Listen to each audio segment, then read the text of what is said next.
नमस्ते।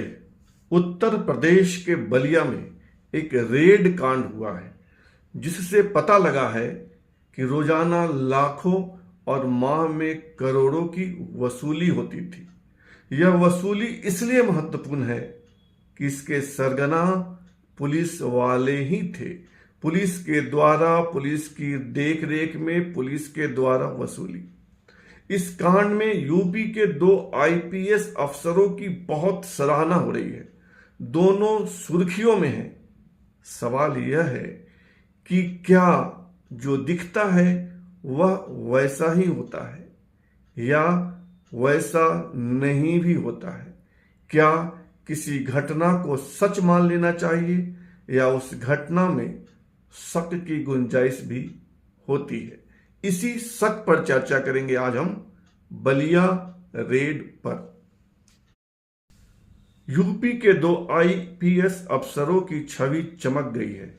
हर अखबार, हर वेबसाइट्स और टेलीविजन के पर्दे पर ये दोनों आईपीएस अधिकारी छाए हुए हैं। दरअसल दोनों अफसरों ने हर रोज 5 से 6 लाख, माह में 2 करोड़ और सालाना 20 से 22 करोड़ की वसूली का भंडाफोड़ किया है और वह वसूली पुलिस वालों के द्वारा।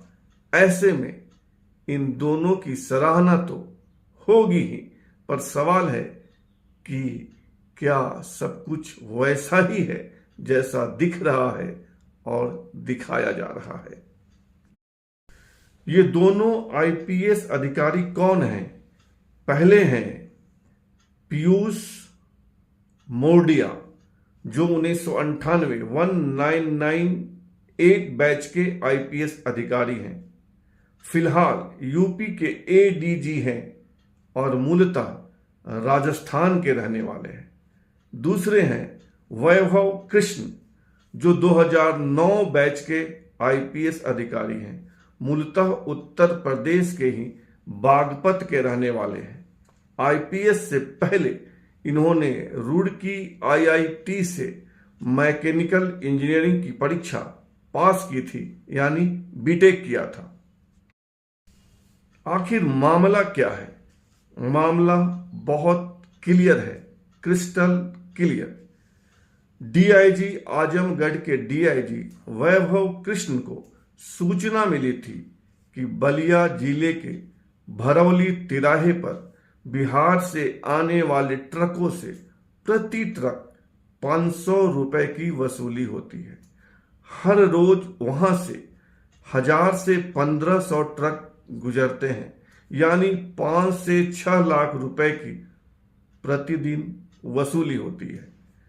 भरौली तिराहा नरही थाना के अंतर्गत आता है। इस सूचना के बाद डीआईजी वैभव कृष्ण ने एडीजी पीयूष से बात की। दोनों ने प्लान बनाया और रेड मारने से पहले रेकी करवाया।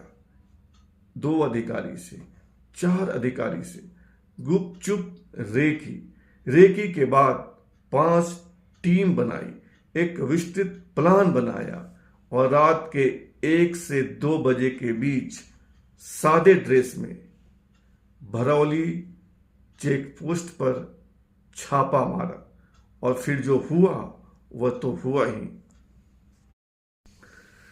5 से 6 लाख प्रतिदिन वसूली का मामला खुला और यह वसूली बाकायदा पुलिस वाले करते थे।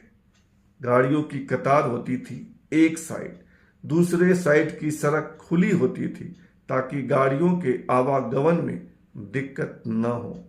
बाकायदा पुलिस वाले ही प्रति ट्रक 500 रुपए लेते थे और अगर किसी ट्रक वाले ने मना किया तो उसको डंडे से पीटने की धमकी दी जाती थी।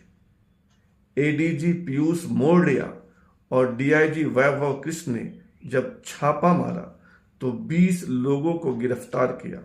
इसमें 3 पुलिस वाले थे। जब यह मामला अखबारों की सुर्खी बनी तो मुख्यमंत्री योगी आदित्यनाथ भी चौंके। तत्काल वहां के एसपी और एएसपी का ट्रांसफर कर दिया गया। 18 पुलिसकर्मी निलंबित हो गए। थानेदार सहित अनेक अधिकारियों पर विजिलेंस की जांच बैठा दी गई। बहुत कुछ हुआ, लेकिन सवाल कि क्या छापा मारने वाले एडीजी और डीआईजी दूध के धुले हैं?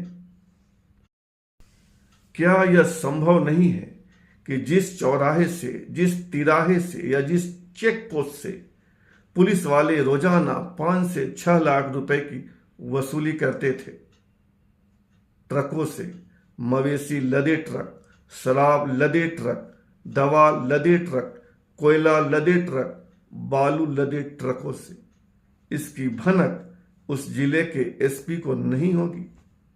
यह असंभव है। भनक तो होगी ही, लेकिन यही पुलिस का असली चेहरा है। वसूली, दुराचार और खुद को दूसरी दुनिया का आदमी समझना। और जब वसूली होती है तो ऊपर से नीचे की हिस्सेदारी होती ही है, इसलिए वहां के एसपी को बरी नहीं किया जा सकता। लेकिन क्या उस जोन के डीआईजी और एडीजी दूध के धुले होंगे? आगे चर्चा करते हैं। कहा जाता है कि जब सरकारी महकमे में वसूली होती है तो सिपाही से लेकर मंत्री तक का हिस्सा बटा होता है। कहा ऐसा ही जाता है।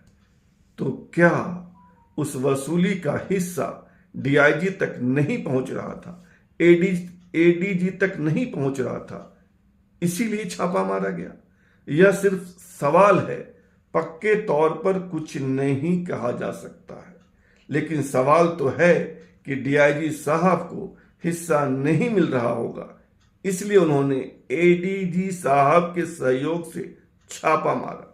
यह सवाल इसलिए भी मौजू है क्योंकि जिन डीआईजी साहब ने छापा मारा या मरवाया वे दूध के धुले नहीं हैं। जनवरी 2020 में इन्हीं वैभव कृष्ण, जो अभी डीआईजी हैं, का एक अश्लील वीडियो वायरल हुआ था। तब यही मुख्यमंत्री योगी आदित्यनाथ ने वैभव कृष्ण को निलंबित कर दिया था और ठीक 14 माह बाद मार्च 2021 में वैभव कृष्ण को पुनः निलंबन समाप्त कर काम मिला था। यानी सवालों के घेरे में डीआईजी साहब तो हैं ही, पर यह सिर्फ सवाल है। यह जरूरी नहीं है कि हिस्सा न मिलने पर ही डीआईजी साहब ने छापा मारा हो या एडीजी साहब का सहयोग लेकर छापा मारा हो। संभव है कि उच्च पदों पर बैठे इन दोनों आईपीएस अधिकारियों की अंतरात्मा जाग गई हो, यह भी संभव है। लेकिन पूरी तरह इस शक को खारिज भी नहीं किया जा सकता कि मामला हिस्से का हो सकता है। यह इसलिए भी कि पुलिस की छवि ही हिस्सेदारी की है। आप बलिया के इस बहुचर्चित मामले पर क्या सोचते हैं, हमें बताइए। हम भी आपके विचार से अवगत होना चाहेंगे और आपसे आग्रह है कि आप हमारे इस चैनल को सब्सक्राइब कीजिए, ज्वाइन करके हमारी ताकत बढ़ाइए और लाइक शेयर कमेंट तो आप करेंगे ही। धन्यवाद, बहुत बहुत धन्यवाद।